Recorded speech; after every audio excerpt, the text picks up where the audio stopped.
ತನಿಖಾ ವರದಿಗಳ ಮೂಲಕವೇ ನಾಡಿನಾದ್ಯಂತ ಸದ್ದು ಮಾಡಿರುವಂತಹ ದಿ ಫೈಲ್ಸ್ ಏನಿದೆ, ದಿ ಫೈಲ್ ವೆಬ್ಸೈಟ್ ಅದು ಯಶಸ್ವಿಯಾಗಿದೆ ಆಗಿರುವಂತಹ ಈ ವರ್ಷಗಳು ಪೂರೈಸಿದೆ, ಅಂದರೆ 6 ವರ್ಷಗಳನ್ನು ಪೂರೈಸಿದೆ. ಈ ಸಂಭ್ರಮದ ಅಂಗವಾಗಿ ಹಮ್ಮಿಕೊಂಡಿದ್ದಂತಹ ವಿಶೇಷ ಕಾರ್ಯಕ್ರಮದಲ್ಲಿ ಹಿರಿಯ ಪತ್ರಕರ್ತ ಮತ್ತು ಸಂಸದರಾದಂತಹ ಜಿ ಮಹಾಂತೇಶ್ ಅವರು ಬರೆದಿರುವಂತಹ ಭೂಕಬಳಿಕೆ ಸಿದ್ಧಾಂತ ಎಂಬ ಸ್ಫೋಟಕ ಕೃತಿಯನ್ನು ಅನಾವರಣಗೊಳಿಸಲಾಗಿದೆ. ಸರ್ಕಾರಿ ಭೂಮಿಯನ್ನು ಲೂಟಿ ಮಾಡಿರುವಂತಹ ಜಾಗ ಮತ್ತು ಅದರಿಂದ ಸರ್ಕಾರಕ್ಕೆ ಆಗ್ತಾ ಇರುವಂತಹ ಕೋಟ್ಯಾಂತರ ರೂಪಾಯಿ ನಷ್ಟದ ಭಯಾನಕ ಮುಖವಾಡವನ್ನು ಈ ಪುಸ್ತಕ ಎಳೆಯಾಗಿ ಬಿಚ್ಚಿಟ್ಟಿದೆ. ಬೆಂಗಳೂರಿನ ದಿ ಫೈಲ್ಸ್ ಕಚೇರಿಯಲ್ಲಿ ನಡೆದಂತಹ ಈ ಒಂದು ಕಾರ್ಯಕ್ರಮ ಭೂ ಮಾಫಿಯಾದ ವಿರುದ್ಧದ ಹೋರಾಟಕ್ಕೆ ಹೊಸ ಪ್ರೇರಣೆ ನೀಡಿದೆ. 9/2020ಕ್ಕೆ ಒಂದು ವರದಿಯನ್ನು 109 ಎಕರೆ ಜಮೀನನ್ನು ಸರ್ಕಾರ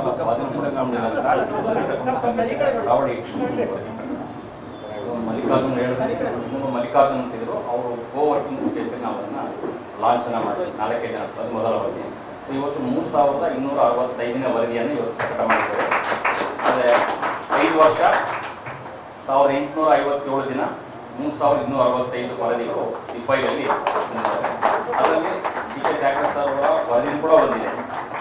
ಕೋವಿಡ್ ಸಂದರ್ಭದಲ್ಲಿ KSRTC ಮತ್ತು BMTC ನೌಕರರು ಒಂದು ಮುಷ್ಕರಾದ ಸಂದರ್ಭದಲ್ಲಿ ಅದಕ್ಕೊಂದು ಬೇರೆನೇ ಒಂದು ಭಾವನಾತ್ಮಕವಾದಂಥ ಒಂದು ಬರವನ್ನು ಬಂದಿದ್ದು, ಬಳಸ್ಕೊಳ್ತೀನಿ ಅಂತ ಖಂಡಿತ ಬಳಸ್ಕೊಳ್ಳಿ. ಹೀಗೆ ಫೈಲ್ಗೆ ಬಹಳಷ್ಟು ಜನ ವರದಿಗಳನ್ನ ಕೊಡ್ತಾ ಇದ್ದಾರೆ. ಸೊ ಅದನ್ನು ಮುಂದಿನ ದಿನಗಳಲ್ಲಿ ಕೂಡ ನಾವು ಅದನ್ನು ಪ್ರಕಟಿಸ್ತೇವೆ. ಒಂದು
ನನಗೆ ಕಾಣಿಸ್ತಾ ಇರೋದು ಅವರು ವೃತ್ತಿನಿಷ್ಠ ಪತ್ರಿಕೋದ್ಯಮದ ಏಕೈಕ ಪ್ರತಿನಿಧಿಯಾಗಿ ಕಾಣಿಸ್ತಾ ಇದ್ದಾರೆ. ಪ್ರೊಫೆಷನಲ್, ನಿಜವಾದ ಪ್ರೊಫೆಷನಲ್ ಹೇಗಿರ್ಬೇಕು ವೃತ್ತಿಯನ್ನ ಅದಕ್ಕೆ ನಿಷ್ಠರಾಗಿ ಬದುಕೊಂಡಿದ್ದಾರಲ್ಲ, ಅದು ಮಾರ್ಗದರ್ಶನ ಅನ್ಕೊಂಡಿದ್ದಾರೆ. ಬೇರೆಯವ್ರಿಗೆ ಕಾಣಕ್ ಸಾಧ್ಯನೇ ಇಲ್ಲ. ಮೇನ್ ಸ್ಟ್ರೀಮ್ ಮೀಡಿಯಾ ಇವತ್ತು ಎಲ್ಲೋ ಅಪರೂಪಕ್ಕೆ ಒಂದೊಂದು ಸಂಸ್ಥೆ ಒಬ್ಬರಿಗೆ ಸಿಗ್ಬೋದು. ಮೊನ್ನೆ ರವಿಕೃಷ್ಣ ರೆಡ್ಡಿ ಅವರು ಕೂಡ ಆಗಿದ್ರು. ರವಿಕೃಷ್ಣ ರೆಡ್ಡಿ ಅವರು ಸೋಷಿಯಲ್ ಮೀಡಿಯಾದಲ್ಲಿ ಅವರು ಎಷ್ಟು ಒಳ್ಳೆಯವರು ಮತ್ತು ಇನ್ನೋಸೆಂಟ್ ಅಂತ ಹೇಳ್ತೀನಿ. ಅವ್ರಿಗೆ ಹೊಸದಿದ್ದು ಇದು ವರ್ಷದಲ್ಲಿ 20-25 ಕಾರ್ಯಕ್ರಮಗಳು ಇದ್ದೇ ಇರ್ತದೆ. ಮುಖ್ಯಮಂತ್ರಿಗಳಿರ್ಬೋದು, ಶಾಸಕರಿರ್ಬೋದು, ಮಂತ್ರಿಗಳಿರ್ಬೋದು. ನಾನು ಶಾಸಕರ ಜೇಬಿನಿಂದ, ಮಂತ್ರಿಗಳ ಜೇಬಿನಿಂದ ಕೈ ಹಾಕಿ ದುಡ್ಡು ತೆಗೆದ ಪತ್ರಕರ್ತರನ್ನು ನೋಡಿದ್ದೇನೆ ನಾನು. ಕ್ಷಣ ಕ್ಷಣದ ಸುದ್ದಿಗಳಿಗಾಗಿ ಫ್ರೀಡಂ ಟಿವಿ ಸಬ್ಸ್ಕ್ರೈಬ್ ಮಾಡಿ, ಲೈಕ್ ಮಾಡಿ ಹಾಗೂ ಫಾಲೋ ಮಾಡಿ. ಹೊಸ ಸುದ್ದಿಗಳ ನೋಟಿಫಿಕೇಶನ್ಗಾಗಿ ಬೆಲ್ ಐಕಾನ್ ಮೇಲೆ ಕ್ಲಿಕ್ ಮಾಡಿ.